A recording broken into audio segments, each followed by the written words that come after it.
Boa noite a todos, paz do Senhor Jesus. Hoje nós vamos dar continuidade nesse estudo sobre o panorama do Novo Testamento. Hoje vai ser a última aula desse curso. Em breve nós iniciaremos mais um novo curso com novos alunos. Então, essa é a última transmissão desse curso que nós estamos finalizando nessa revista. Então, eu agradeço a compreensão de todos e peço que cada um se esforce para estudar e para buscar além do que a gente fala aqui, porque às vezes a aula é um pouco corrida, mas todo mundo tem já um parâmetro para poder buscar um pouco além daquilo que a gente está falando aqui. Amém, irmãos? Vamos iniciar então, irmãos, na página 26 hoje, a gente começa ali nas características peculiares dos 4 evangelhos. Na aula anterior, a gente viu uma introdução aos 4 evangelhos e foi falado sobre considerações preliminares e foi falado também o que é um evangelho. Então os irmãos podem até rever na última aula ali no vídeo. E aí hoje a gente começa nas características peculiares dos 4 evangelhos. Quem compara os 4 evangelhos do Novo Testamento percebe logo que os primeiros 3 são surpreendentemente semelhantes.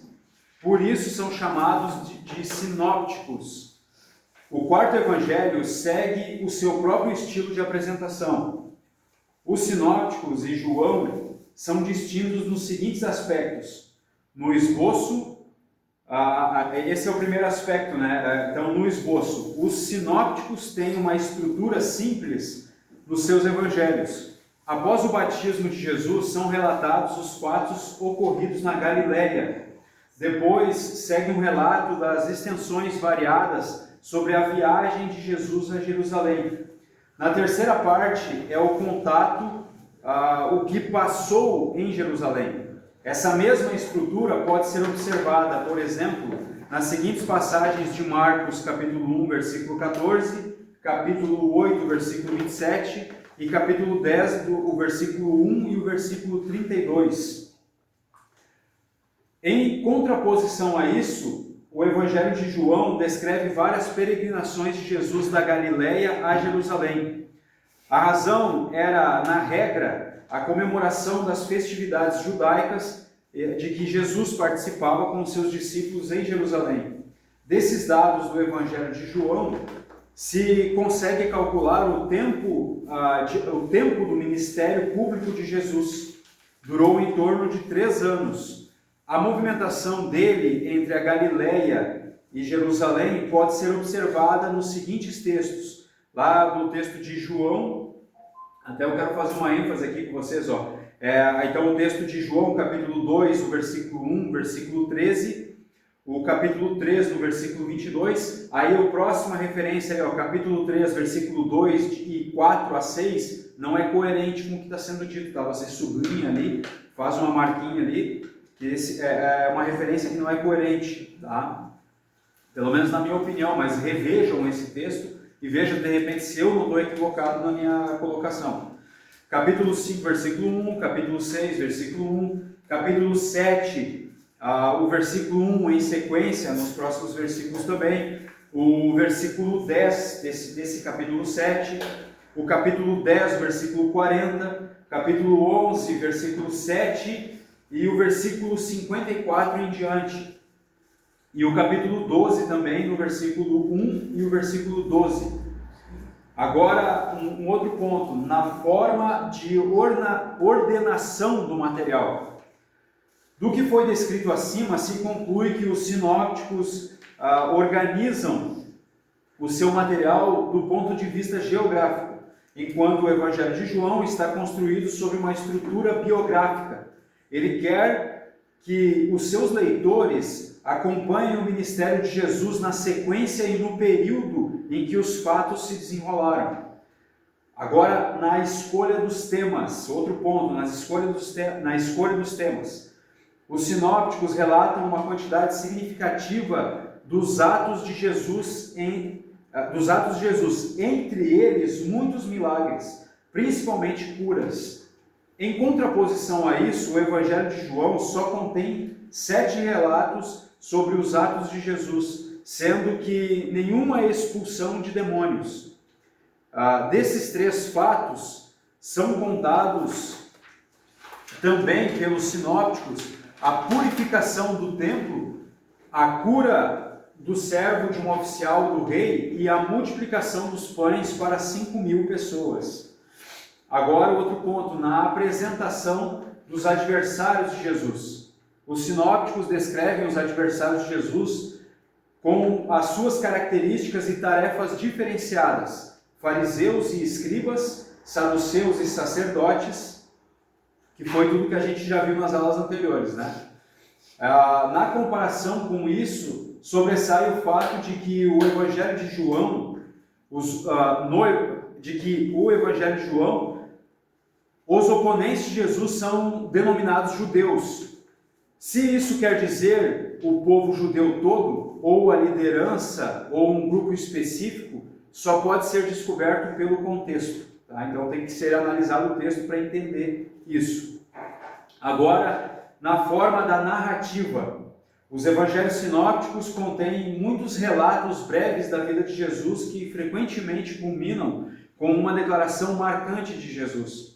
Os protagonistas da situação só são apresentados até o ponto em que contribuem para o objetivo da declaração do relato. O leitor não descobre nada mais sobre os aspectos das suas vidas. Em contraposição a isso, o Evangelho de João traz relatos detalhados de acontecimentos da vida de Jesus, como, por exemplo, o diálogo com a mulher em Samaria, no capítulo 4 de João, a cura do cego de nascença, no capítulo 9, ou a ressurreição de Lázaro, no capítulo 11. Então, João ele é mais detalhista sobre o assunto, se comparado aos outros evangelhos, né? Agora, na apresentação dos discípulos de Jesus, os 4 evangelhos contêm discursos de Jesus mais ou menos abrangentes. Nos sinópticos, eles consistem em frases curtas e fáceis de serem guardadas. Trata-se, na verdade, de uma coletânea de declarações ou citações dos discursos de Jesus e não de discursos completos. No Evangelho de João isso é diferente. Lá encontramos discursos que levam à reflexão, esses discursos são mais completos, né? Então eles levam à reflexão e à meditação.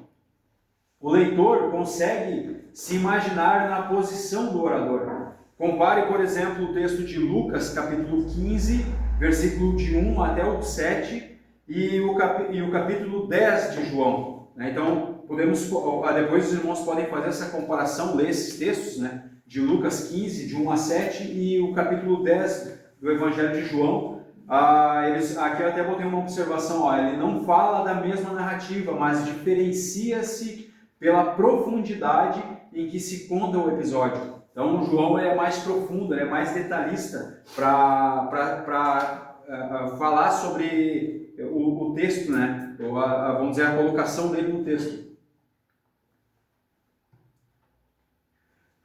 Vamos lá. Nota-se também que nos sinópticos o estilo de oratória é direto. Ele é direto, objetivo e linear, correspondendo assim ao pensamento grego. Já nos discursos de Jesus no Evangelho de João, o desenvolvimento das ideias se dá em círculos, trabalhando com constantes repetições. Isso não quer dizer que sejam meras repetições. O que acontece é que um pensamento é repetido em outro nível para que possa ser melhor interiorizado, né? Para entender isso, é melhor e é preciso pensar em uma espiral. É assim que se falava no dia a dia no Oriente, tá? Então, como se essa forma de espiral dá esse entendimento de que faça repetições, né, sobre o assunto para que ganhe uma profundidade além, né? Para que a gente consiga mergulhar mais profundamente no assunto. É mais ou menos assim o Evangelho de João. Agora, a outra característica, a última, na autodenominação de Jesus. Quando Jesus fala de si mesmo nos evangelhos sinópticos, ele usa um título incomum. Ele se denomina Bar Nachá. ou seja, filho do homem, ou homem, né? Então ele se autodenomina assim. O filho do homem é o conceito-chave para a compreensão de Jesus nos sinópticos. Jesus, filho do homem, ou seja, Jesus, forma humana, né? O Cristo é o Jesus Espírito, é o Filho de Deus em Espírito, né? É aquela diferença que nós já vimos. Também no Evangelho de João se fala Filho do Homem.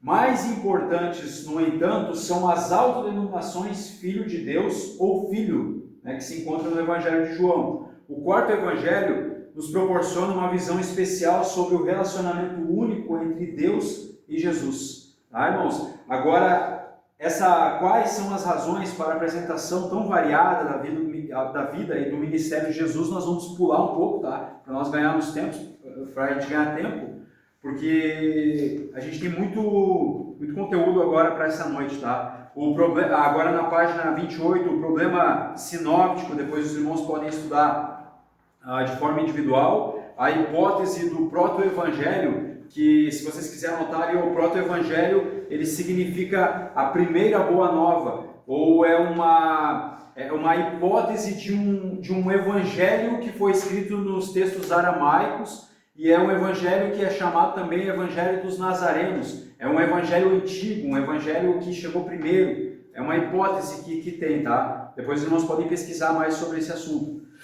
A hipótese, na página 29, a hipótese dos fragmentos, a hipótese da tradição oral e as hipóteses da utilização da dependência literária, esses os irmãos também, vamos deixar para os irmãos estudar individualmente. E a gente passa para a página 30, então, para a gente avançar um pouco mais.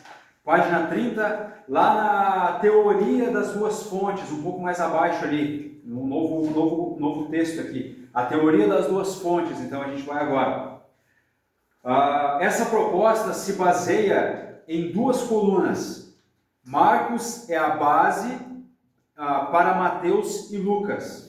Marcos foi o primeiro, Mateus e Lucas fizeram uso do documento dos discursos, ou seja, a fonte. Tá? Então, como se Marcos fosse a fonte para o Evangelho de Mateus e de Lucas. E aí, o incorporaram nos seus evangelhos, tá? Então, usando o Evangelho de Marcos.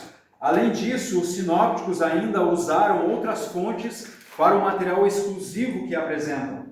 Em favor de Marcos, com o texto primitivo, existem os seguintes argumentos. Primeiro, Marcos é o mais curto dos primeiros três evangelhos, por causa do enorme respeito que existia na igreja primitiva pelo santo texto dos evangelhos. É mais provável que tenha havido uma expansão do que um resumo do texto. Por isso o texto é mais curto e é mais antigo. Agora o segundo ponto, Mateus e Lucas só se assemelham na estrutura, no conteúdo, na sequência e na formulação do texto, naquelas passagens básicas em que são paralelos a Marcos. Como exemplo disso, servem os capítulos 4 e 5 de Marcos, com os seus paralelos com outros dois evangelhos, tá? Para dar mais semelhanças. Aí o terceiro ponto, Marcos apresenta pouco material que aparece somente no seu evangelho. O texto exclusivo de Mateus e de Lucas se estende por vários capítulos. Tá? Então, tem relatos que não tem no evangelho de Marcos, mas tem em Mateus e Lucas. Parece que, em comparação com Marcos, partes de Mateus e Lucas apresentam correções linguísticas e de conteúdo. Às vezes Mateus e Lucas concordam nessas correções, às vezes não. Alguns exemplos de correções linguísticas, tá? Então esses são alguns exemplos. Evangelho de Marcos, capítulo 2, versículo 4, em sequência os outros versículos também. Capítulo 2, versículo 7 e paralelos. Exemplo de correção de conteúdo. Agora essas correções que houveram no Evangelho de Mateus, como se Mateus e Lucas tivessem corrigido esses textos. Aí em Marcos capítulo 6, versículo 14, Mateus capítulo 14, versículo 1, Marcos capítulo 2, versículo 15 e Lucas capítulo 5, versículo 29. Então é como se Lucas estivesse corrigindo detalhes de Marcos e Mateus também ali, a comparação dos textos de Mateus e Marcos e Lucas e Marcos, tá? Depois os irmãos podem comparar esses textos aí, vocês vão ver essas diferenças. As conclusões, página 31, as conclusões dessas observações são: Mateus e Lucas conheciam o Evangelho de Marcos e se basearam nele. Portanto, Marcos deve ser o Evangelho mais antigo. Talvez tenha havido um Marcos primitivo, no qual Lucas se baseou. Isso explicaria algumas diferenças entre Mateus e Lucas. A favor do documento, esse documento Q está lá naquele outro conteúdo, tá? Que a gente deixou para trás. Depois os irmãos vão entender o que é o documento Q. É um documento base, um documento fundamental para que esses evangelhos fossem formulados. É das hipóteses, né? Isso se encaixa naquelas hipóteses lá que tá lá, vocês vão estudar depois. Então, a favor desse documento Q, existem os seguintes argumentos, tá? Primeiro, Mateus e Lucas concordam, em parte, literalmente, até nos textos que os dois têm a mais do que Marcos. Isso nos leva à conclusão de uma dependência literária na formulação do texto grego. Como exemplo, compare, aí vocês precisam fazer essa comparação, ó. Mateus capítulo 3, versículo 7 até o 10 e Lucas capítulo 3, do versículo 7 até o 9. Segundo, nos textos de Mateus e Lucas tem a mais do que Marcos, não só há discursos de Jesus, há também relatos de atos de Jesus.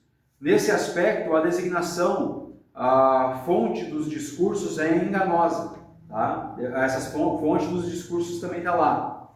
Exemplos: Mateus capítulo 4 comparado com Lucas capítulo 4, Mateus capítulo 8 do versículo 5 até o 13 e paralelos, e Mateus também capítulo 18 versículo 22 e paralelos, Mateus capítulo 11 versículo 1 até o 19 e paralelos. Terceiro ponto, nos relatos do sofrimento não é possível descobrir esses trechos. Aqui, cada evangelista segue a sua própria linha. E o quarto ponto, Mateus e Lucas organizam o material de formas diferentes. Mateus apresenta os discursos em vários agrupamentos, né? O exemplo ali é Mateus capítulo 5 e o capítulo 7, o capítulo 10, capítulo 13, capítulo 18, e os versículos 24 e 25 do capítulo 18. E também Lucas em dois blocos, capítulo 6, versículo 20, capítulo 8, versículo 3, capítulo 9, versículo 51 e capítulo 18, versículo 14. Acho que essa é a compreensão exata aí, que se dá para ter. Mas depois os irmãos vejam os textos que vocês vão entender. Isso mostra que os dois evangelhos não são completamente dependentes entre si, mas que se basearam em uma fonte textual comum. Vamos resumir as conclusões sobre os documentos dos discursos. Provavelmente existiu uma versão dos discursos dos atos de Jesus na língua grega, que Mateus e Lucas conheceram e usaram. Essa fonte se perdeu. Ela se tornou conhecida como documento dos discursos, tá? Então é uma fonte perdida já. Como ele era em detalhes, não sabemos. Conclui-se disso que os trechos de Mateus e Lucas, em que eles se assemelham fortemente, pertenciam a esse documento, enquanto Marcos não incorporou no seu evangelho essa tradição. O documento dos discursos é, portanto, uma reconstrução literária baseada nos evangelhos que conhecemos. Não está comprovado como fonte documental, tá? Então são só hipóteses. Para complementar a teoria das duas fontes, ainda é necessário um comentário sobre o material exclusivo que pode ser achado somente em Mateus ou somente em Lucas. Já não é possível saber se os autores dispunham de uma transmissão oral ou escrita desse material exclusivo. Agora vem um detalhe, se vocês quiserem até sublinhar, ó, mais frutífera é a reflexão sobre as ênfases teológicas dos textos exclusivos de cada um, pois esses textos nos dão indicações da mensagem que cada evangelista queria transmitir. Tá? Então foi aquele detalhe que até falei na aula passada, se não me engano, que cada evangelho ele vai retratar o assunto na visão do autor. Tá? O autor ele descreve, o autor ele escreveu, né, conforme o que ele entendeu, conforme o que ele viu, conforme a visão particular de cada autor. Tá? Então por isso que a gente encontra às vezes até diferenças de uma narrativa de um mesmo assunto, por exemplo, nesses evangelhos, né? Então é como cada um entendeu, né? A gente enxerga algo, só que, por exemplo, se eu e o irmão Guilherme, a gente vê uma cena, a gente presencia uma cena, eu vou contar para alguém depois o que eu presenciei de uma forma. O irmão Guilherme ele vai contar talvez de outra forma. Não que ele vai contar uma mentira, não que ele vai contar algo com coisas acrescentadas, vamos dizer assim, mas ele vai contar de acordo com a perspectiva dele, de acordo com o que ele entendeu, de acordo com o que ele presenciou, a maneira como ele compreendeu a situação.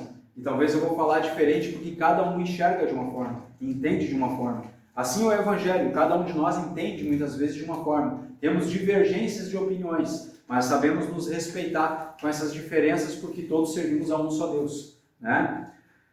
Vamos seguir. Agora nós vamos para as críticas e alternativas à teoria das duas fontes.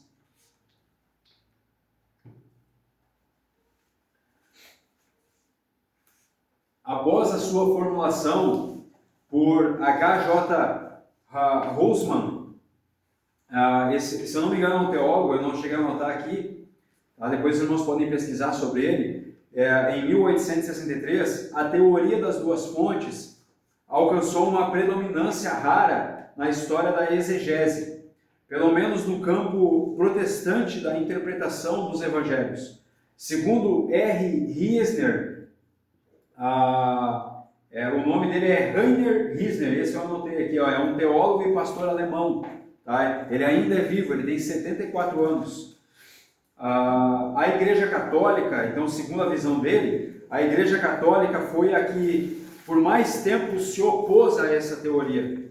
Ainda em 1912, um decreto da Comissão Bíblica Papal declarou que a teoria não tinha o apoio do testemunho da tradição e nem de argumentos históricos.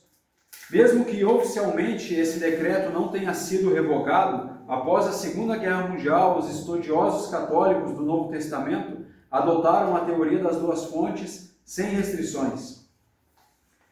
Esse mesmo teólogo, então, R. Riesner, ele diz, em 1960, parece ter vindo a vitória final. O trabalho crítico sobre as fontes dos sinópticos chegou ao seu final com a teoria das duas fontes. Anunciou esse Wiehlauer, ele é um pastor alemão, tá? Se você quiser pesquisar sobre ele depois, ele anunciou então,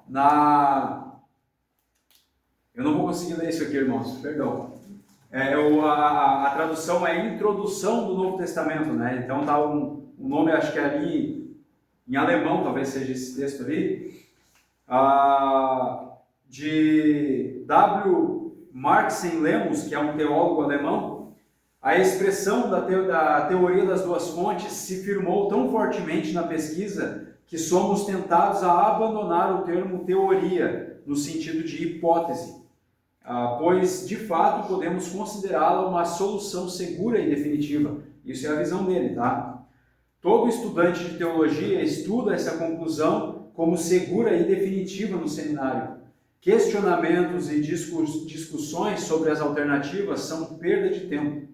Até o padre que prepara exegeticamente um texto sinóptico para a pregação conta com essa solução segura e definitiva. Será que uma teoria que conquistou a confiança tão grande dos estudiosos pode ser questionada seriamente? R. Risner admite que sim, ao entrar na discussão das críticas que foram levantadas a partir da metade dos anos 60.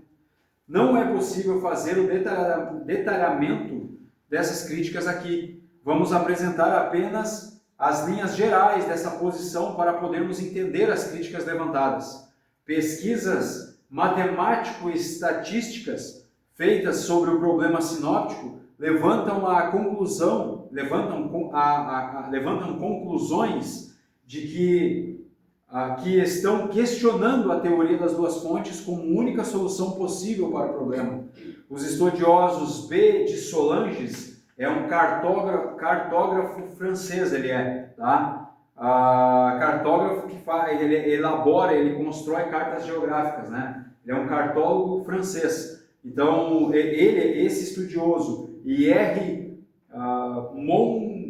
Meu Deus do céu, esse nome esquisito ali, tá, irmãos? Me perdoe. Esse é desconhecido, eu pesquisei sobre ele, não encontrei fonte alguma que se fale sobre esse homem, tá? É desconhecido. Então, esses dois estudiosos, eles provam que é possível imaginar uma dinâmica de uso e dependência entre os sinópticos bastante variada. Disso faz parte a solução que coloca Marcos como o mais antigo, tá? Então, a hipótese de que é o evangelho mais antigo, mas apenas como uma solução entre muitas outras. O matemático francês L. Fry examinou a sequência das perícopes, né? Perícopes é trechos de textos. Então ele analisou a sequência das perícopes, das frases e das palavras dos evangelhos sinópticos com métodos de eficiência comprovada em outros campos da ciência e concluiu que não é possível demonstrar a dependência direta entre os sinópticos, que um depende do outro, né, para serem escritos, vamos dizer assim. Melhor seria explicar a semelhança entre os sinópticos pelo fato de terem se baseado em uma variedade de fontes pré-sinópticas. Aí ali já dá referência para conferir o texto de Lucas, que a gente leu na aula passada, que Lucas ele expressa de que ele pesquisou, ele buscou conhecimento em muitas fontes, vamos dizer assim, né? Em outras palavras, o que ele está falando lá, para colocar em ordem os fatos que ocorreram de Jesus para que ele pudesse escrever tudo isso. Está lá no capítulo 1 de Lucas, a gente leu na aula passada. Capítulo 1, versículo do 1 até o 4. Vamos lá. O argumento principal de... eu acho que eu tinha notado aqui, mas eu acho que eu notei talvez nas páginas anteriores. Depois os irmãos pesquisem assim, quem é esse Lachmann, tá? Não vou lembrar agora para dizer para vocês. Então o argumento principal desse Lachmann, eu estou falando assim, não sei se é assim, mas é lá, eu leio o Lachmann aqui. A favor de Marcos, então os argumentos dele a favor de Marcos como evangelho primitivo, o fato de que Mateus e Lucas concordam na sequência das perícopes e da formulação das palavras naqueles textos, em que são paralelos a Marcos, é discutido e questionado por vários estudiosos. Eles explicam que esse fenômeno, com outros aspectos da teoria da utilização, né, então eles explicam isso com essa teoria, tá? E R. Risner cita ainda alguns critérios de pesquisa que podem ser aplicados à teoria de Marcos como evangelho primitivo. Se for demonstrado que ela não pode ser sustentada, uma coluna da teoria das duas fontes cairia. E com isso toda a teoria, né, cairia também. Os seguintes critérios entram em discussão. A teoria de Marcos, como mais antiga, é questionável se textos em Mateus e Lucas que diferem de Marcos não puderem ser explicados satisfatoriamente. No contraste com Marcos, Mateus e Lucas soarem muito semíticos, né? Uma linguagem semítica da linhagem de Sem, dos hebreus, vamos dizer assim. Então, soarem muito semíticos na sua linguagem e mostrarem deteriorações no estilo. nesse estilo, as diferenças de Marcos e Lucas com a versão de Marcos puderem ser entendidas como mais próximas da tradição oral. Também outro ponto, Marcos for menos judeus do que Mateus e Lucas. Diferenças entre os sinópticos podem ser explicadas como variantes de tradução do aramaico, e Mateus e Lucas concordarem em oposição a Marcos, os chamados concordâncias menores, né, traduzido.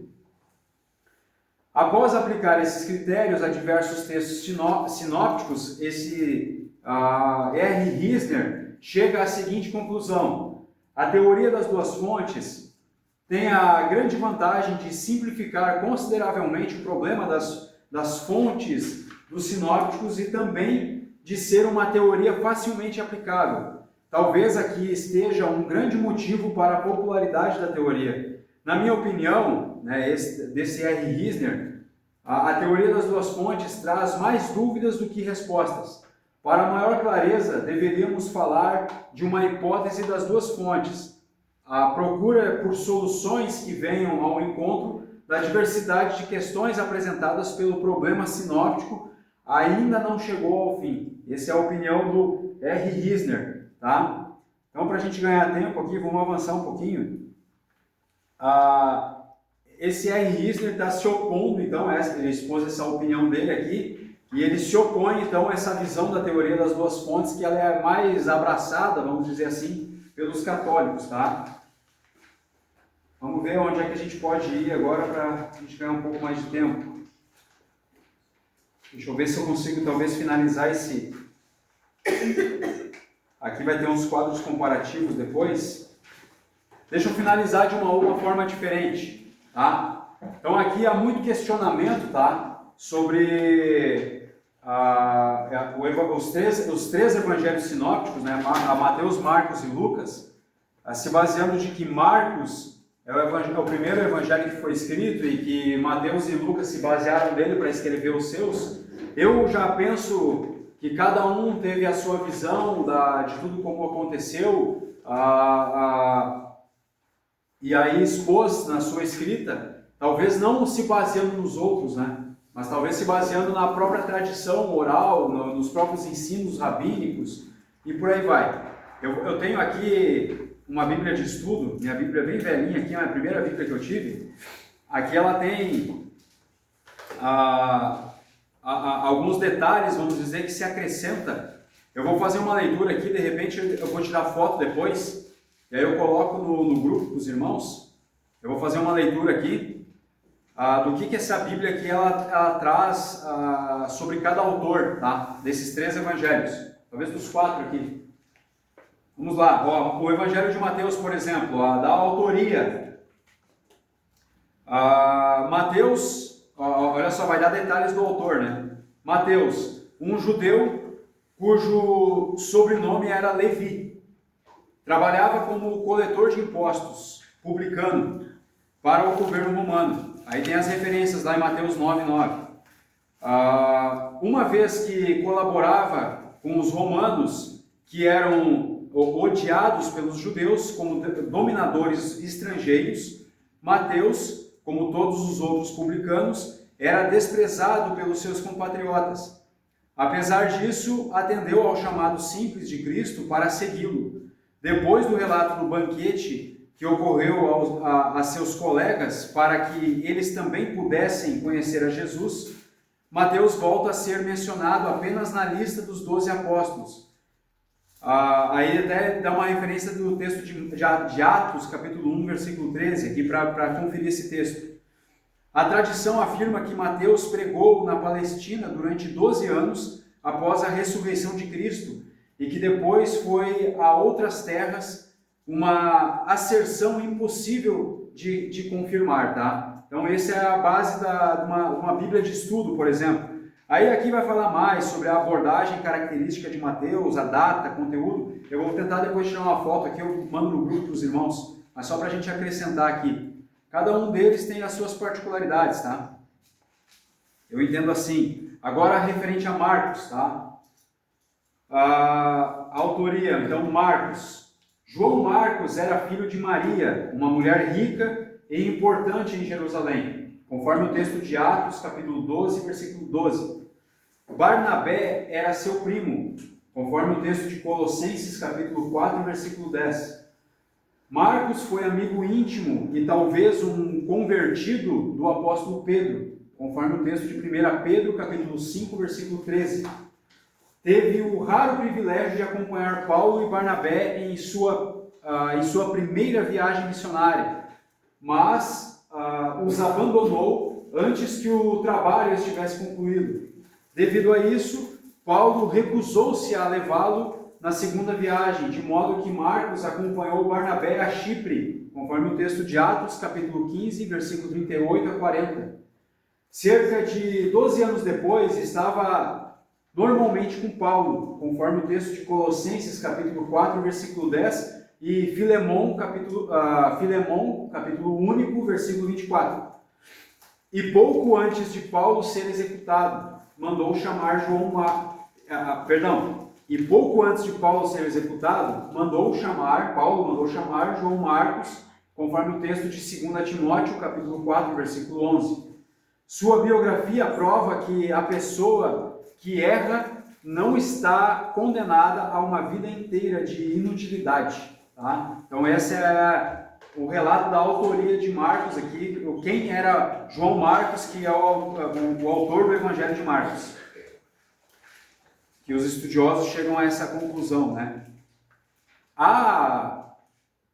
Vamos dizer assim, há relatos de alguns estudiosos de que os evangelhos não dá para ter certeza absoluta de quem são seus autores.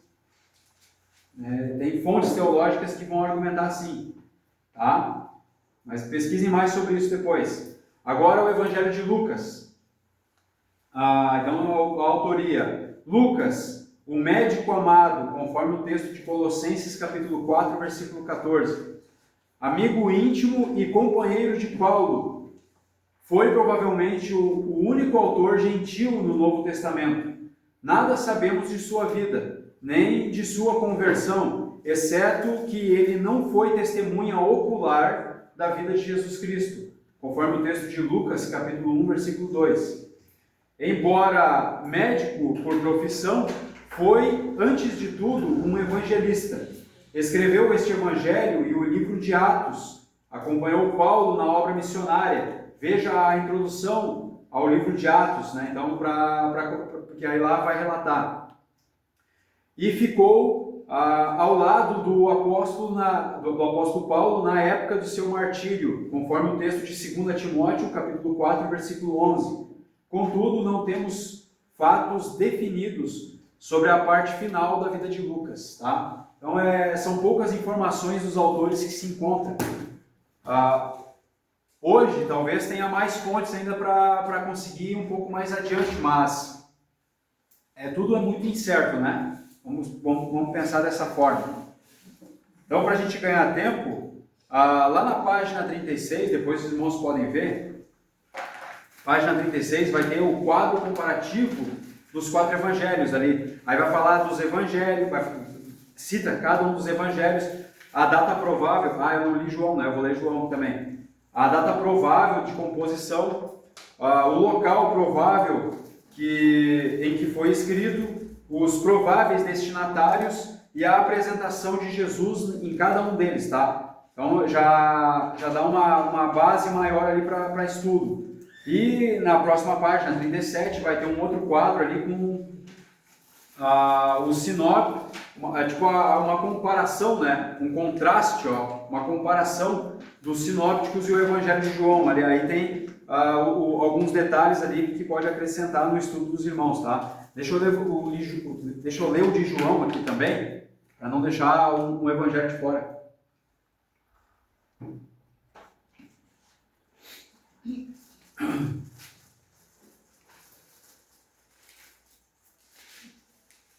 Sobre a autoria de João. Vamos lá. O autor deste evangelho é identificado no livro apenas como o discípulo a quem Jesus amava, lá no capítulo 21, versículo 20 e 24. Era, sem dúvida alguma, um judeu palestino que testemunhou pessoalmente os acontecimentos da vida de Cristo, pois demonstra conhecimento dos costumes judaicos. Aí tem referências de texto, depois os irmãos vão ver na imagem que eu vou colocar, e da terra da Palestina, e inclui detalhes típicos de uma testemunha ocular, eliminando-se os outros dois discípulos que pertenciam ao chamado círculo íntimo, né? Então João, Tiago e, perdão, fugiu o nome do outro agora. Os três, o círculo Pedro, né? Pedro, meu Deus do céu. Então Pedro, Tiago e João, era o círculo íntimo do Senhor Jesus. Então, eliminando os outros dois discípulos que pertenciam ao círculo íntimo, se eu continuasse lendo, né? Pois Tiago foi martirizado antes da época deste livro, e Pedro é citado por nome como tendo contato direto com o discípulo a quem Jesus amava, conclui-se que João foi o autor. A questão a ser ele o apóstolo João ou outro João, o presbítero, é discutida na introdução de 1 João. Então, alguns teólogos vão discutir sobre a introdução de 1 João, sobre qual João que é, se é o apóstolo João ou se é o João presbítero. João, o apóstolo, era filho de Zebedeu e Salomé, e irmão mais novo de Tiago. Era galileu e, ao que parece, vinha de uma família abastada, conforme o texto de Marcos, capítulo 15, versículo 40 a 41.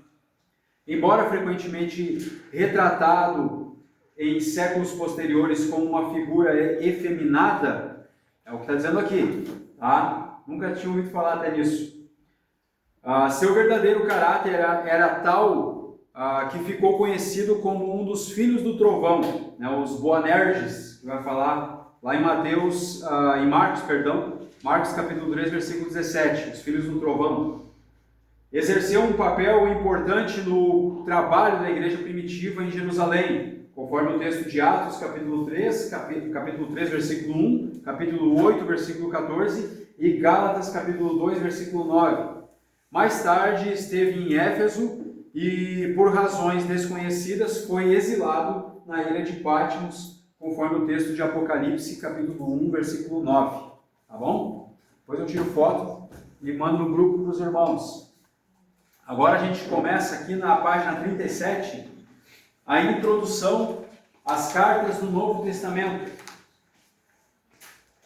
Ao leitor casual do Novo Testamento, parecia que os evangelhos foram escritos primeiro. Isto simplesmente pareceria lógico, já que o movimento cristão se iniciou com a vida e o ministério do Senhor Jesus Cristo. Na realidade, contudo, os evangelhos foram escritos alguns anos depois que a mais antiga literatura do movimento cristão apareceu, as epístolas. Então, as epístolas vieram antes dos evangelhos. Dos 27 livros do Novo Testamento, pode-se observar que 21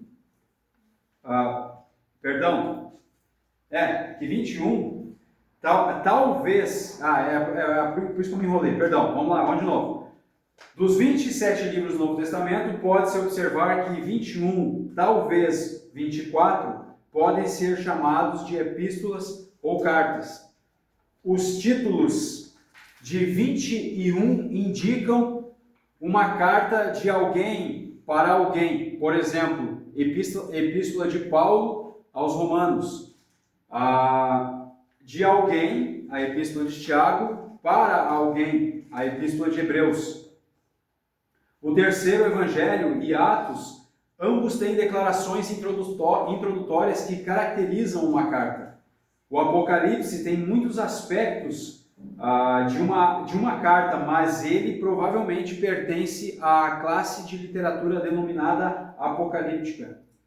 Assim, como não teria havido nenhuma carta sem o Jesus histórico, certamente não teria havido necessidade de um evangelho escrito, se o poder e a influência do Cristo ressurreto já não tivessem sido conhecidos e sentidos na vida daqueles que formavam a comunidade cristã antiga.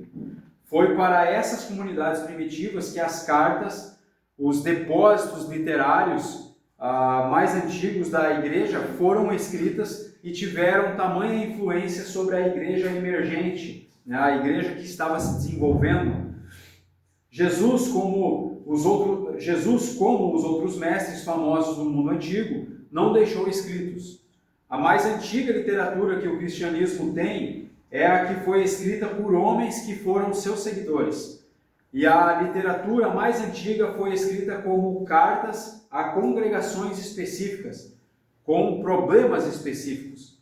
Essas cartas foram escritas desde cerca do ano 45 depois de Cristo até o final do primeiro século. O propósito de cada carta foi ajudar no crescimento espiritual de pequenos grupos de cristãos espalhados pelo Império Romano. Cada carta teria sido levada por um irmão de confiança até o seu destino, lida na assembleia e depois guardada, para futura referência e uso. Às vezes, a carta seria compartilhada com igrejas irmãs. Frequentemente, cópias seriam feitas de maneira que outras igrejas pudessem também ter um benefício permanente das instruções. A carta seria na forma de rolo e poderia ser guardada facilmente com quaisquer outras cartas ou porções do Antigo Testamento que a igreja fosse o bastante afortunada de possuir. Tá? Então, a gente leu em aula passada que eles guardavam numa arca, né? Também não a arca da aliança, mas uma arca, eles guardavam os escritos e também guardavam essas cartas.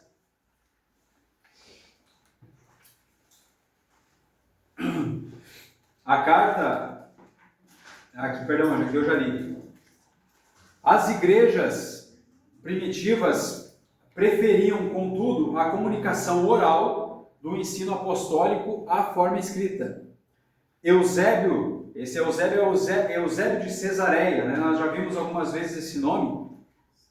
Eusébio de Cesareia preservou as palavras de Pápias, aí está faltando um acento no A, Pápias, Pápias de Hierápolis. Ele é um escritor do segundo século e líder da igreja, tá?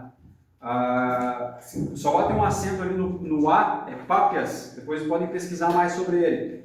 Então, Eusébio de Cesareia, ele preservou as palavras de Pápias como tendo dito: pois eu não considerava que obtive tanto proveito nos conteúdos dos livros, quanto da fala de uma voz viva e presente. Tá? Então, a visão dele é que ele preferia a tradição oral do que escrita. Esse HE 339 é um escrito, o nome é um livro, né? A História da Igreja é o nome desse livro. Se quiserem anotar ali embaixo, A História da Igreja é o livro desse Pápias, tá? Com o passar do tempo, todavia, o prestígio desses escritos primitivos dos apóstolos aumentou, e as gerações posteriores de cristãos voltaram-se para esses escritos primitivos como sendo autoridade em doutrina e prática. Essa aceitação foi especialmente acelerada quando a primeira e a segunda gerações de crentes morreram. As igrejas cristãs então começaram a dar maior importância aos escritos autênticos do testemunho e ensino apostólico, tanto ao testemunho do Jesus histórico, quanto às implicações teológicas e éticas do impacto de se tornar um seguidor do Cristo ressurreto. A escrita de cartas há muito fora usada como um meio de comunicação. Contudo, foi durante a época da Pax Romana, Paz Romana, tá? Em latim, aquele nome ali é Paz Romana. Tá? Ela durou do ano 27 a.C. até 180 depois de Cristo. Foi um período de paz, um período sem guerras, tá? É Paz Romana. Depois os irmãos podem pesquisar. Então, foi durante a época da Paz Romana que a escrita de cartas se tornou uma importante forma de comunicação.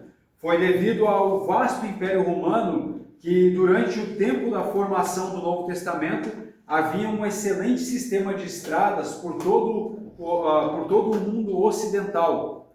Essas estradas estavam sob constante proteção do governo romano e permitiam viagem relativamente segura entre as principais cidades do Império.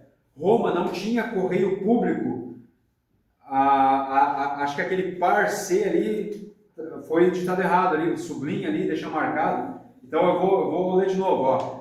Roma não tinha correio público, mas os mensageiros, tanto particulares quanto governamentais, podiam viajar com alguma garantia de chegar ao seu destino.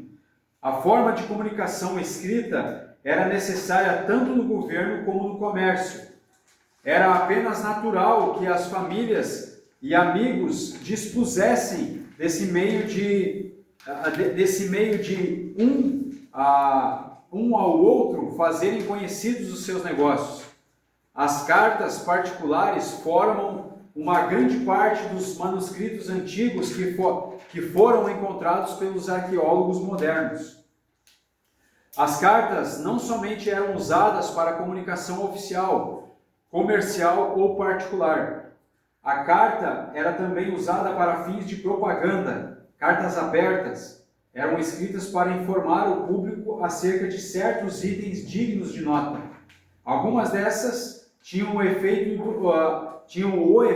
dos modernos boletins públicos. A palavra grega para esses anúncios públicos foi usada por Paulo lá no texto de Gálatas, capítulo 3, versículo 1. A palavra grega é com PH no final, tá? É prografo, ou prografo com PHO, tá? Essa é a palavra grega, que aí ela tá lá no texto. Realmente eu consultei lá no Strong lá e eu vi essa palavra é prografo. Se alguém quiser anotar, P-R-O-G-R-A-P-H-O, tá? Significa evidenciado ou exposto, tá? Vai ter duas versões que eu consultei. Uma vai estar escrito a palavra evidenciado, que é essa palavra prografo, e a outra é exposto, lá no texto de Gálatas, capítulo 3, versículo 1, perdão.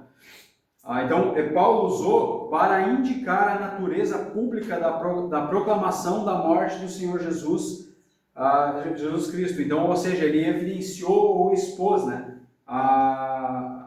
nesse texto ali. Cícero, um dos escritores romanos de cartas mais prolíficos, essa palavra prolíficos é quem tem prole, ou tem muitos filhos, vamos dizer assim. Ele fazia uma distinção entre as cartas que escrevia para uso particular e aquelas para uma leitura mais pública. Ele escreveu, o que ele escreveu? Vocês veem, eu tenho uma maneira de escrever o que acho que seria lido por aqueles a quem envio minha carta.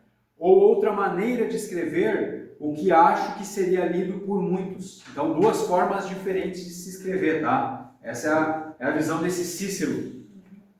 Aí até tem o documento, o texto, o livro, ali a referência embaixo ali desse escrito dele, tá? Desse que a gente acabou de ler. Adolf Deismann é um teólogo alemão.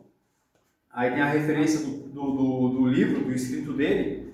Usou as palavras de Cícero para demonstrar uma diferença definida entre as formas de uma carta genuína e uma epístola.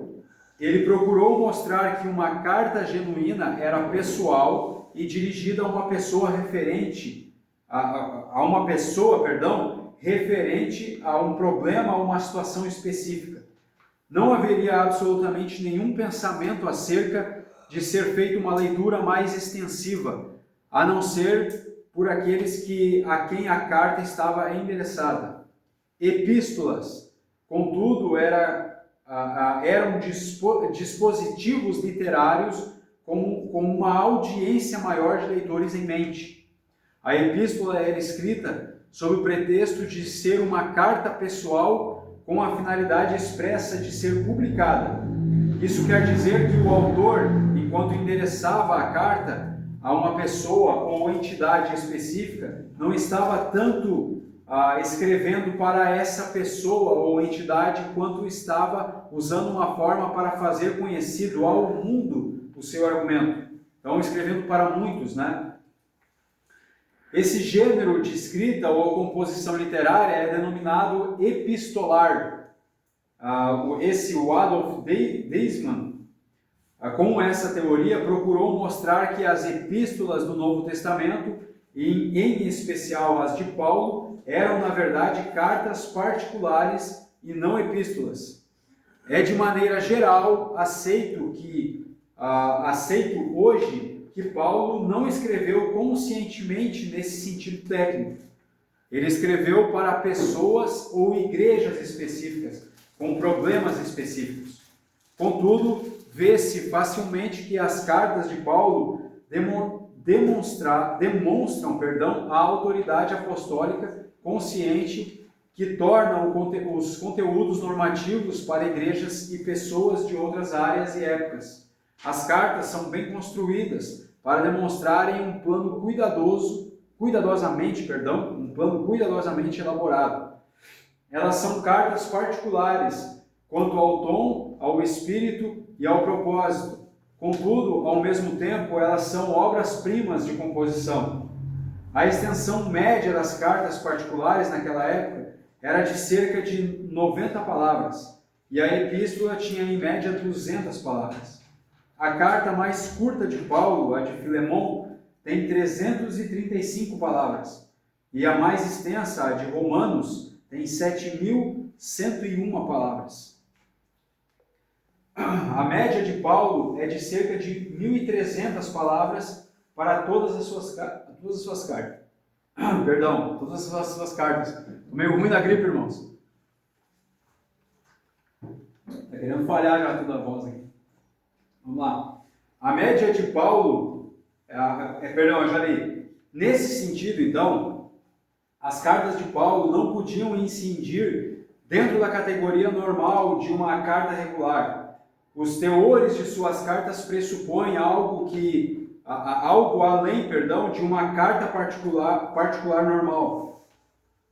Deve ser acrescentado que os escritos de Paulo têm toda a característica de uma carta particular, mas a universalidade dos conteúdos fez com que eles fossem classificados sob o termo técnico de composições literárias conhecidas como epístolas.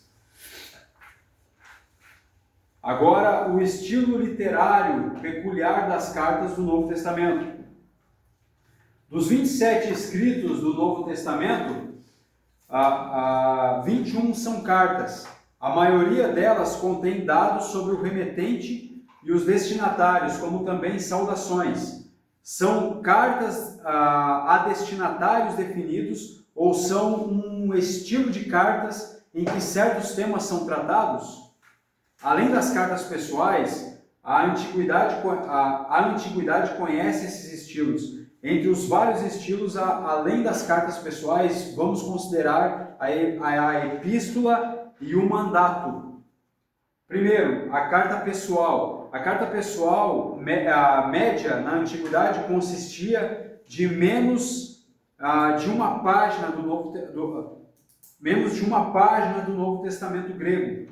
Um modelo dessas cartas encontramos lá no livro de Atos, capítulo 23, do versículo 26 a 30. É a carta que é escrita pelo centurião, se eu não me engano, a Cláudio. Depois os irmãos confiram o texto lá. Aliás, Cláudio é o nome do centurião. Ele escreveu a Félix, se eu não me engano. Depois os irmãos confiram o texto. Lá, dentro do texto bíblico tem uma carta que foi escrita e o texto faz a menção a essa carta e até o que está escrito na carta. Então é essa carta que está fazendo essa referência.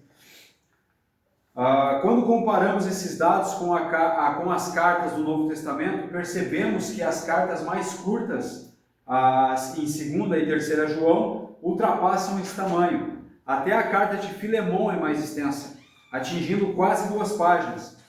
todas as outras cartas, do Novo Testamento são incomparavelmente mais extensas. Se mesmo assim forem consideradas como cartas, certamente estão entre as obras mais extensas, entre as cartas pessoais da antiguidade. A questão, no entanto, continua sendo se elas podem ser vistas de fato como cartas pessoais. Há dois outros tipos de formas literárias. Aí a epístola, na antiguidade, agora nós vamos ver a epístola. Na antiguidade, tratados filosóficos eram colocados em forma de carta. Não são cartas de fato. Na verdade, a carta era uma arte literária. Exemplos para isso são as cartas de Sêneca ou de Cícero. São cartas filosóficas. Depois os irmãos podem pesquisar sobre essas cartas aí. As cartas de Sêneca e a carta de Cícero, ou a carta de Cícero. Para essa forma literária foi se cristalizando o nome epístola. Ela deriva da palavra grega epístole, que significa carta. Como forma literária, no entanto, a epístola não significa uma carta verdadeira, mas uma carta simulada. No âmbito desse tipo de escritos antigos, há tratados que, na sua extensão, são semelhantes a cartas maiores de Paulo, por exemplo, a de Romanos e a de 1 e 2 Coríntios. Tá? E as cartas de Paulo são epístolas? Na realidade, não são. Quem as lê no seu contexto percebe que não são tratados em forma de carta. Há menções demais ao relacionamento pessoal entre o autor e os leitores. Esses escritos estão por demais interligados com a história de vida comum deles. As cartas de Paulo não são simuladas, elas são escritos reais de aconselhamento. Aspectos que são evidentes nas cartas de Paulo, nas outras cartas do Novo Testamento, necessitam de explicação em cada detalhe. Poderíamos considerar um outro escrito, por exemplo, Hebreus ou 1 João, um tratado em forma de carta, para chamarmos de epístolas. Agora, o mandato. Assim eram denominados os escritos oficiais das autoridades de Jerusalém aos judeus da diáspora, os judeus dispersos. Temos exemplo disso em 2 Macabeus, textos apócrifos, e no texto de Baruque também. Aí teria que consultar os textos apócrifos, tá? Então tem exemplos lá. São escritos oficiais com o objetivo de esclarecer questões éticas e teológicas. Por meio deles, as autoridades religiosas de Jerusalém comunicavam às sinagogas na diáspora orientações normativas. É possível imaginar que, para Paulo, esses escritos foram usados como modelo quando ele elaborou os seus escritos às igrejas dos cristãos gentios, visto que as cartas de Paulo são semelhantes aos escritos das autoridades de Jerusalém na sua extensão. Nos dados sobre os remetentes, título nos dados sobre os remetentes e listas de vários remetentes, e no grande número de destinatários. É provável que as cartas de Paulo sejam cartas apostolares abertas. Isso é mais evidente em algumas cartas, como por exemplo em Gálatas, ou menos em outras, como na carta de Filemão, que é mais pessoal. O autor utiliza nas cartas a forma do discurso evangelístico e parenético de amoestação, a maneira como ele se expressa na carta. Pregação, admoestação, exposição didática, diálogo, testemunho profético, instrução, ética e o hino. Em vários trechos ele se baseia em tradições primitivas, já bem firmadas e conhecidas, como por exemplo em Romanos, capítulo 1, versículo 13, em sequência, e 1 Coríntios, capítulo 15, do versículo 3 ao versículo 5, em que cita profissões de fé antigas, usando-as na sua argumentação. Também em Filipenses, capítulo 2, versículo 6 a versículo 11, e Colossenses, capítulo 1, versículo 15 até o versículo 20. Ele cita hinos da igreja primitiva, tirando deles conclusões para ensino e vida das igrejas. Lembrando que Paulo era fariseu, né? Então, Paulo ele era adepto da tradição oral e então isso já explica a maneira como ele se expressa.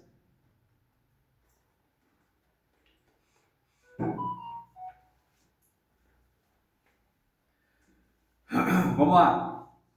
Para a gente concluir então essa parte aqui, conclusão sobre o estilo literário.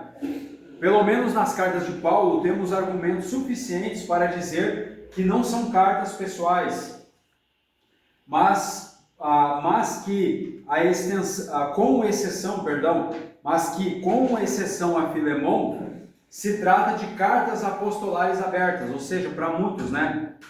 Com exceção de Filemão, que ele escreve para Filemão, as outras ele escreve para muitas pessoas, as congregações. Isso possivelmente também se aplica a outras cartas do Novo Testamento, tá? Agora vamos avançar um pouquinho.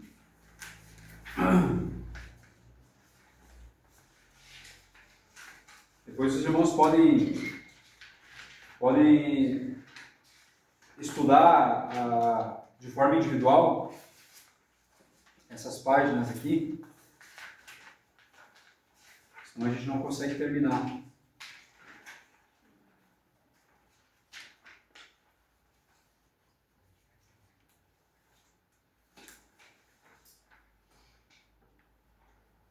Vai falar que nessas cartas, né, tem palavras da ceia, hinos, profissões de fé. Aí na página 42, aqui, ó, lá no finalzinho, admoestações aos membros da casa. Página 42. Então nas cartas também fala sobre admoestações aos membros da casa. Com isso, denominamos as orientações para diferentes grupos de pessoas, como casados, pais e filhos, escravos e senhores. Esse tipo de tradição também encontra paralelos no judaísmo, como também nos escritos de Flávio Joséfo e Filo, né, que a gente viu na aula passada. E no estoicismo, que são escritos de filósofos gregos, tá? Esse Epíteto e Sêneca, que são filósofos gregos. Essas listas de admoestações também não são simplesmente anotadas pelo Novo Testamento, mas reinterpretadas com base na mensagem ética, na mensagem cristã, perdão.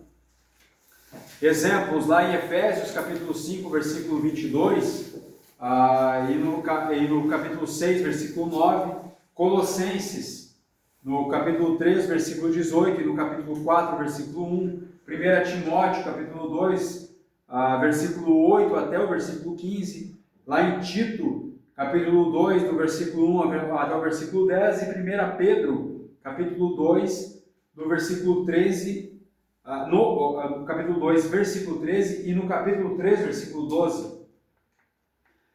Vamos lá. Lista de obrigações, tá? Então,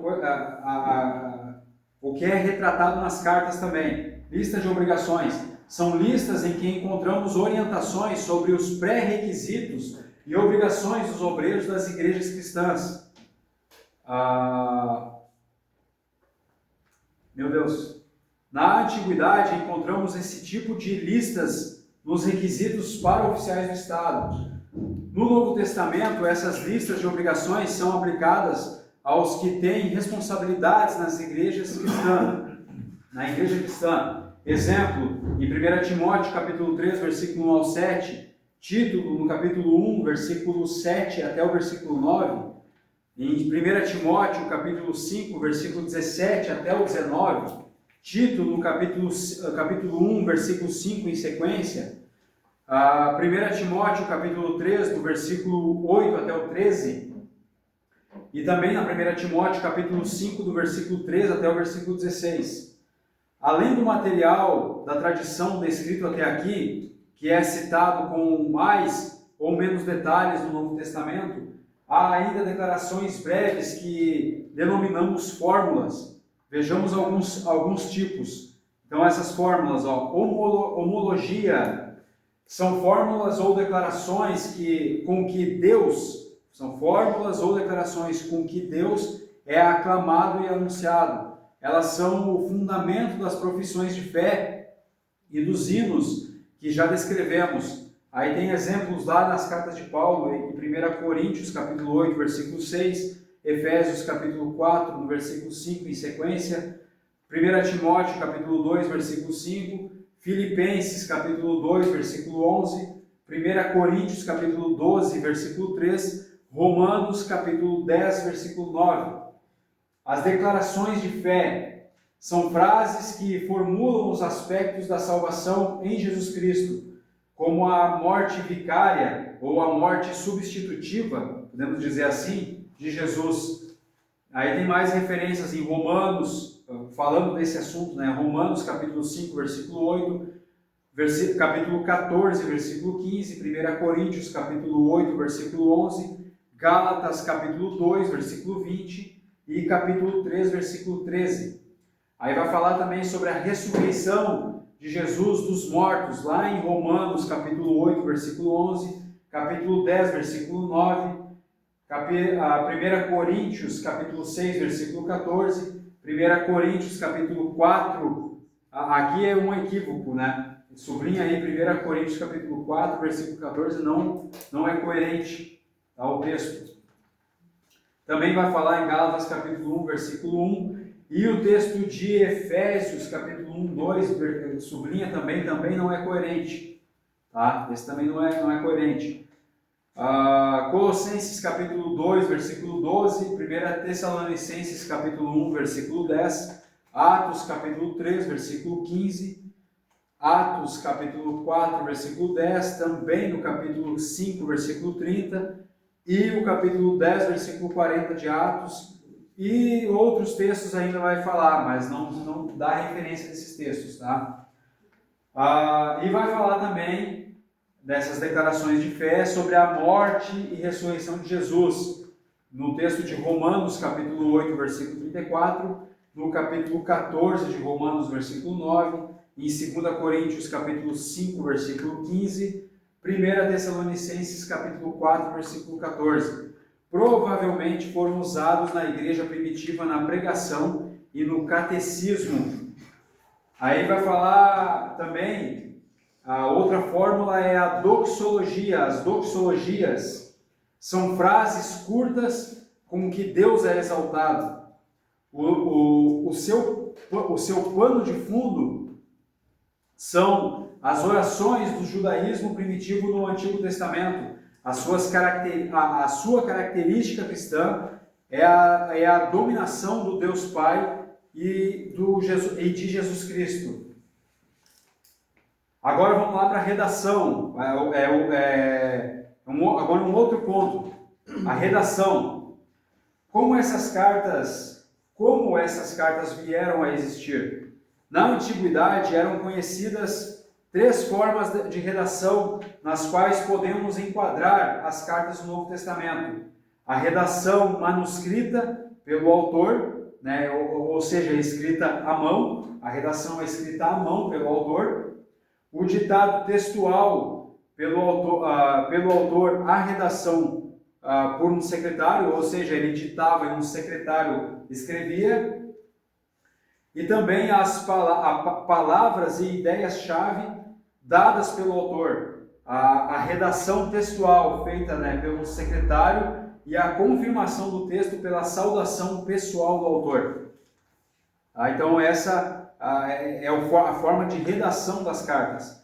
Quando falamos do surgimento do Novo Testamento, é necessário levar em consideração que o material de escrever na antiguidade dificultava bastante o trabalho. Escrevia-se sobre o pergaminho que por fabricação já não era liso. Então era bem diferente do que é com nós, né? Com papel. As letras eram colocadas sobre o pergaminho com tinta líquida, grossa, por meio de uma pena, uma atividade custosa. Gálatas capítulo 6, versículo 11, possivelmente é uma alusão a isso. Porque ele vai falar lá, vede com que grandes letras vos escrevi por minha mão. É o que está escrito lá no capítulo 11 de Gálatas. A saudação final escrita pelo próprio autor é mencionada também em outras passagens, como 1 Coríntios capítulo 16, versículo 21, Colossenses capítulo 4, versículo 18, 2 Tessalonicenses capítulo 3, versículo 17. Agora, as provas para os diversos tipos de redação nas cartas do Novo Testamento. Evidentemente, a carta de Filemon é um escrito de próprio punho do apóstolo Paulo, conforme Filemon, no versículo 19. A carta aos Romanos, ele ditou a um secretário, que se manifesta no final da carta. Lá em Romanos, capítulo 16, versículo 22, ele se manifesta, o nome dele é Tércio, o nome dele. No final da carta aos Gálatas, o apóstolo coloca a sua saudação pessoal de próprio punho, lá em Gálatas, esse que a gente acabou de ler, Gálatas 6:11. Nas cartas aos Coríntios, Filipenses e Tessalonicenses, são mencionados outros remetentes, além de Paulo. Geralmente Timóteo está entre eles. Se esses colaboradores eram também coautores, é incerto. Então, de repente, eles só estavam presentes no momento que Paulo estava escrevendo a carta e não colaboraram com a escrita, ou colaboraram talvez.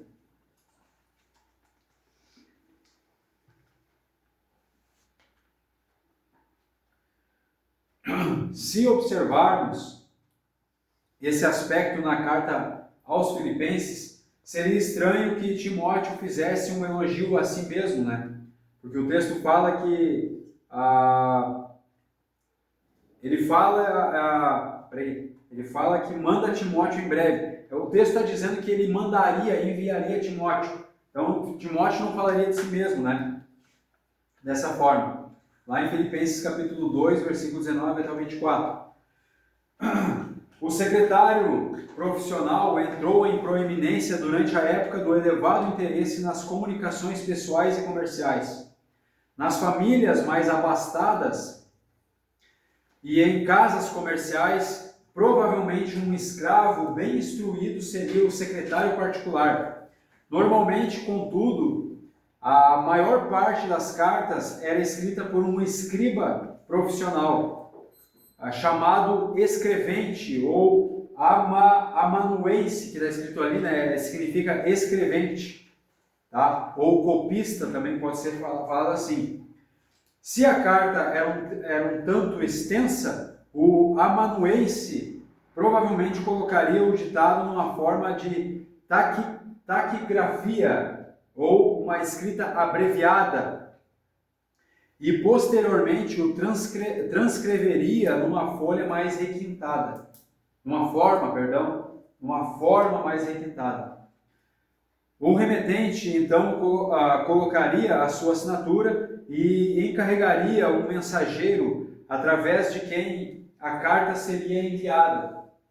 Se o mensageiro fosse um amigo de confiança, talvez o remetente lhe daria alguma outra informação ou instrução para entrega oral pessoal. Aí tem os textos ali de Efésios capítulo 6, versículo 21 e versículo 22, e Colossenses capítulo 4, versículo 7 e versículo 8, que vai citar o Tíquico, como se Paulo dando instruções a Tíquico para que ele também argumentasse sobre o assunto na hora que ele entregasse essa carta. Tá? A carta usual começaria com o nome do remetente e um título que o identificaria ao receptor, cujo nome também apareceria na saudação introdutória. Então, seguiria a saudação normal de alegria ou graça. Os judeus usavam o termo paz. Uma oração de graças e petição pelo receptor seria então escrita. Depois do corpo da carta, as saudações finais seriam escritas pela mão do remetente, se possível. Como o secretário público era comumente pago pelo número de linhas, consistindo de 16 a 20 letras, a maioria das cartas eram bem curtas, né? Então esse escrevente, esse copista profissional, ele cobrava por linhas, né? O número de linhas consistindo de 16 a 20 letras, tá? Ele cobrava por isso. Então é por isso que as cartas eram curtas, porque senão se tornaria muito cara para escrever essas cartas através de um copista. A tinta era geralmente de tipo inferior e tinha que ser molhada constantemente. O papel era de papiro, numa forma enrolada. O amanuense, né, o escrevente, escrevia no rolo de papiro e o cortaria no número de páginas necessárias. As cartas de uma página seriam então enroladas e dobradas, depois amarradas e seladas com cera. Está provado, portanto, que houve a colaboração de secretários na redação das cartas. Como eram então ditadas essas cartas? Textualmente ou por ideias e palavras-chave? Como que eram? Argumentos a favor de ditado. Então, agora começam os argumentos a favor de ditado por ideias e palavras-chave. No seu livro Das Formular de Paulinischner, a tradução desse texto, desse livro, o formato das cartas paulinas, tá? Esse é o livro. Então, nesse livro, Roller, o nome dele é Otto, com 2 T's, Otto Roller, tá? Ele é um professor e escritor alemão, tá? Então, esse Otto Roller defendeu a tese de que Paulo, via de regra, ditou por palavras-chave. Isso explicaria a diferença parcial de vocabulário e estilo entre as suas cartas. Estariam marcados pelo estilo de cada secretário, tá? Então, as poucas diferenças que se vêem nas cartas de Paulo, seria por causa do secretário. A favor dessa tese temos, letra A, o fato de que, em boa parte das cartas, a extensão do material teria tomado muito tempo com o ditado textual, por exemplo, Romanos e Coríntios. Letra B, a situação do autor das cartas da prisão, as condições deprimentes das prisões antigas. E a letra C, as reais divergências em vocabulário e estilo nas cartas aos Efésios e Colossenses, principalmente nas cartas pastorais. Vamos lá. Com base nesses argumentos, J. Jeremias, ou Joaquim Jeremias, é um teólogo alemão, adotou a hipótese do secretário na explicação da autoria das cartas pastorais. B. Reiki, é um mestre em filosofia e teologia, ele avalia a questão da redação das pastorais de forma semelhante. Ele fala de ajudantes literários. J.A.T. Robinson é um bispo inglês. Ele vai além das cartas de Paulo quando afirma que todas as 15 cartas cujo remetente é Pedro ou Paulo foram escritas por eles, ou por seus colaboradores. Agora, os argumentos contra o ditado por ideias e palavras-chave. Louce é um teólogo alemão, ele menciona a já citada dificuldade com a carta aos Filipenses. Se Timóteo foi o secretário que escreveu e deu o seu estilo à carta, aí pede para conferir ali o texto de Filipenses, capítulo 1, versículo 1 e 2. Então, as observações de Filipenses, capítulo 2, versículos 19 a 24, são constrangedoras. Com base nisso, ele conclui que Timóteo não pode ter sido co-secretário dessa carta.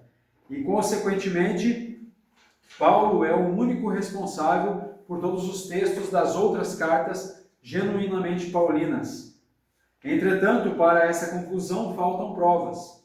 Há outras duas observações que merecem mais atenção. Nas cartas aos Romanos e aos Coríntios, o conflito e luta interior do apóstolo por causa do conteúdo é claramente perceptível. Sentimos pela leitura como é a disputa dele com os seus oponentes. Esse estilo de carta dificilmente é o resultado do trabalho de um secretário. Além disso, o que chama a nossa atenção é o que nos chama a atenção é a unidade da teologia do apóstolo, coerente nas suas cartas, até na escolha das palavras. Nesse caso, a única possibilidade de se chegar a esse resultado teria sido o ditado por ideias e palavra-chave muito detalhado. A possível solução: somente Filemon é certamente uma carta do próprio punho do apóstolo. As outras cartas foram escritas por secretários. A maioria delas foi ditada textualmente, mesmo que isso tenha tomado muito tempo. No entanto, principalmente nas cartas da prisão e nas pastorais, precisamos estar abertos para o ditado por ideias e palavras-chave, pois as condições externas assim o exigiam. Isso necessariamente leva a divergências no vocabulário e estilo. Agora, a autenticidade e a pseudomínia. A maioria das cartas no Novo Testamento iniciam com informações sobre o autor. Como devemos avaliar essas informações? O autor ou os autores aí citados são de fato autores dessa carta? Perdão, é uma pergunta, né? Então, o autor ou os autores aí citados são de fato autores dessa carta? Nesse caso, as cartas seriam autênticas? Ou será que as cartas foram escritas por outro autor que dedicou esse escrito nas informações iniciais a um autor mais conhecido? Nesse caso, seria um pseudônimo. Então, o pseudônimo, por exemplo, eu escrevo um livro, só que eu não quero me identificar nesse livro. Eu quero preservar a minha identidade. Então, eu dedico esse meu livro a um outro autor. Vamos supor, eu já citei aqui o Hernandes Dias Lopes nas aulas. Vamos supor que eu estude bastante alguma carta do Novo Testamento, algum texto bíblico, e eu escreva um livro, mesmo que seja um livro bem pequeno, e eu não quero me identificar nesse livro. E aí eu faço com certeza tem que ter uma autorização da pessoa, né? Mas eu faço uma dedicatória desse livro ao Hernandes Dias Lopes, por exemplo. E eu coloco o nome dele como autor do livro. Eu peço autorização, ele me autoriza e eu uso o nome dele como autor desse livro. Eu escrevi, mas eu vou lançar o livro como ele sendo o autor. Esse é um pseudônimo, Então é um livro de uma pessoa que não quer se identificar como autor. Tem muitos livros, muitas vezes, que talvez a gente veja ou a gente compre, que são pseudônimos, Mas aí talvez naquelas páginas menos importantes do livro, que a gente às vezes nem dá importância, talvez lá está identificando que é um pseudônimo, Não vou saber citar nenhum exemplo para vocês agora, mas pesquisem sobre isso, vocês vão encontrar mais detalhes. Esclarecimento de conceitos. Denominamos autêntico um escrito que venha da mão do autor citado no próprio escrito ou reconhecido pela tradição como tal. O conceito vem do grego autênticos, que significa original. Falamos de pseudônimo quando um escrito foi publicado sob um nome falso. O verdadeiro autor permanece no anonimato. O conceito veio do grego pseudônimos, que significa usar nome falso. Aí dá uma referência ali de 1 Timóteo capítulo 6, versículo 20, para conferir esse texto. Agora, a pseudomínia na antiguidade, então lá naqueles tempos antigos. Muitos teólogos defendem a ideia de que, ao contrário do judaísmo que se faz hoje, o conceito de pseudônimo, como definimos aqui, não era considerado falsidade na antiguidade. O que os autores faziam era publicar os seus escritos sobre o nome de alguém famoso para honrá-lo. Tá? E na antiguidade, então, o pseudônimo era tido dessa forma, tá? Era publicado o nome de um autor famoso, até para ganhar, vai estar escrito aqui depois, para ganhar mais visibilidade, tá? Isso na verdade até se aplica para os dias de hoje, mas para ganhar mais visibilidade e para também honrar a pessoa, tá? Então, naquela hipótese que eu falei ali, vamos supor que eu tenha estudado bastante com o Hernandes e tenha aprendido muito com ele. E aí eu escrevi um livro e quero dedicar para ele, para também honrar o nome dele, porque foi por intermédio dos estudos que eu fiz com ele, eu fiz o meu escrito, né? Vamos supor assim, isso era muito usado na antiguidade, então é o que está explicando aqui. Além disso, o nome já conhecido deveria dar uma visibilidade maior ao livro. Na disputa com as heresias, a referência na disputa com as heresias, a referência a um apóstolo teria dado peso especial ao escrito, tá? Então, porque se fosse escrito e colocasse o nome do autor, é a hipótese que está apresentando aqui, tá? Se fosse escrito e colocasse o nome do autor original, por causa das heresias, tá? Talvez não teria muito crédito. Então eles usavam o nome de um autor conhecido, um apóstolo, para dar prestígio, vamos dizer, para dar crédito ao escrito, tá? Então é mais ou menos isso. Está comprovado que nos primeiros séculos houve uma quantidade enorme de escritos pseudônimos. Vários deles podem ser datados com segurança hoje e por isso marcados como pseudônimos. Em outros reconhecemos pelo conteúdo que eles não podem vir da mão de um apóstolo. Vejamos alguns exemplos como prova. O Evangelho de Pedro, surgiu aproximadamente no ano 150 depois de Cristo. O Evangelho de Pedro, um apócrifo. O proto-evangelho de Tiago, também um apócrifo. Lembrando que o proto-evangelho é como se fosse um evangelho antigo, um evangelho dos nazarenos, lá como eu falei antes, tá? Que o significado é a primeira boa nova. O proto-evangelho de Tiago, que conta em detalhe, esse aí a gente falou na outra aula, né? Sobre evangelhos que contam detalhes da infância de Jesus. Então, o proto-evangelho de Tiago, que conta em detalhes o nascimento e a infância de Jesus, também surgiu no século II, lembrando que é um apócrifo. O evangelho de Tomé só foi encontrado no século XX, mas, infelizmente, é um escrito dos hereges gnósticos do século II, apócrifo. Atos dos Apóstolos, esse é o Atos dos Apóstolos da nossa Bíblia. Também tem paralelos que surgiram no século II e III.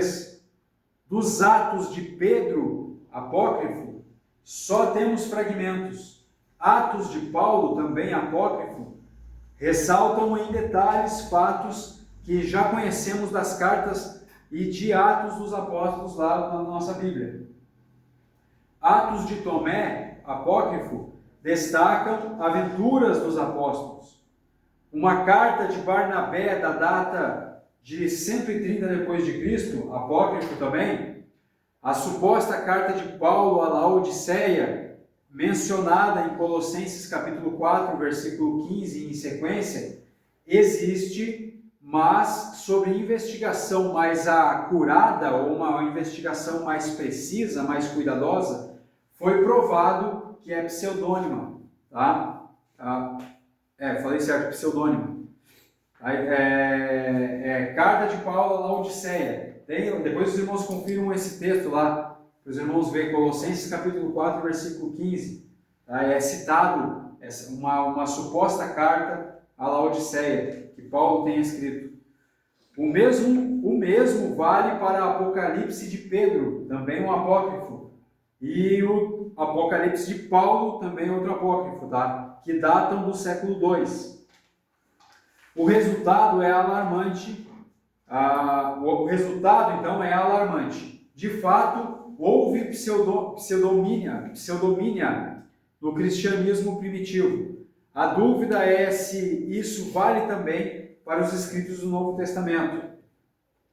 Nossa posição sobre a pseudomínia. Então, agora vem a nossa posição.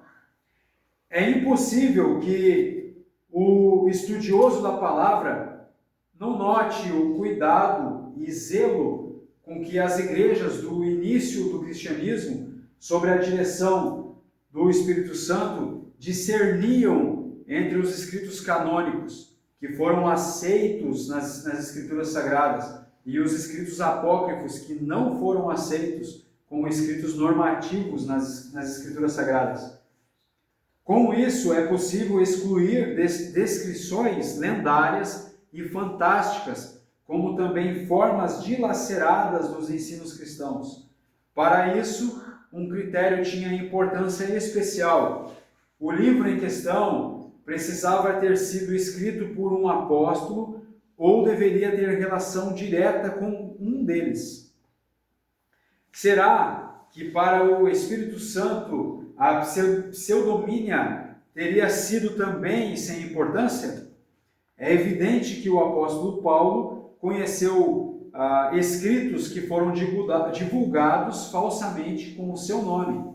Ele, de forma alguma, se sentiu honrado por eles. Ao contrário, advertiu os cristãos contra esses escritos. Ele vai falar sobre esses supostos escritos que fizeram no nome dele em 2 Tessalonicenses capítulo 2, versículo 2.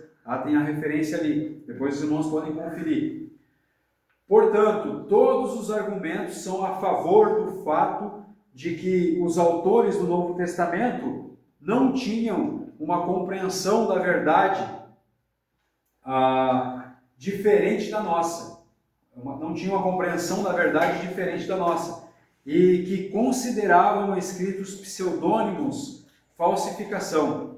Por isso, na discussão e trabalho sobre as cartas, partimos do pressuposto de que os autores nelas citados são de fato os autores das cartas. Todo aquele que questiona a autenticidade dos escritos do Novo Testamento fica com o ônus da demonstração do seu ponto, ou seja, precisa provar sua tese, né? Quem crê na autenticidade tem ao seu favor as Escrituras com a sua reivindicação da verdade. A sua posição não pode ser abalada por afirmações ou hipóteses, mas somente por provas. Tá? Aí nós temos ali um quadro dos livros do Novo Testamento dispostos de acordo com a data de composição. Aí vem as datas, né, que os estudiosos chegaram às conclusões de que foram escritos. Tá? Esse quadro bem completo ali, depois os irmãos podem usar para estudo. E nós finalizamos aqui a nossa aula nesse dia de hoje. Eu agradeço a atenção de todos os que estão assistindo, os que assistirão depois, né? E desejo que Deus possa abençoar cada um e que possa acrescentar mais. E eu peço que os irmãos também vão mais a fundo no assunto. A gente fez meio acelerado essa aula de hoje, mas os irmãos podem pesquisar mais sobre os conteúdos, tá?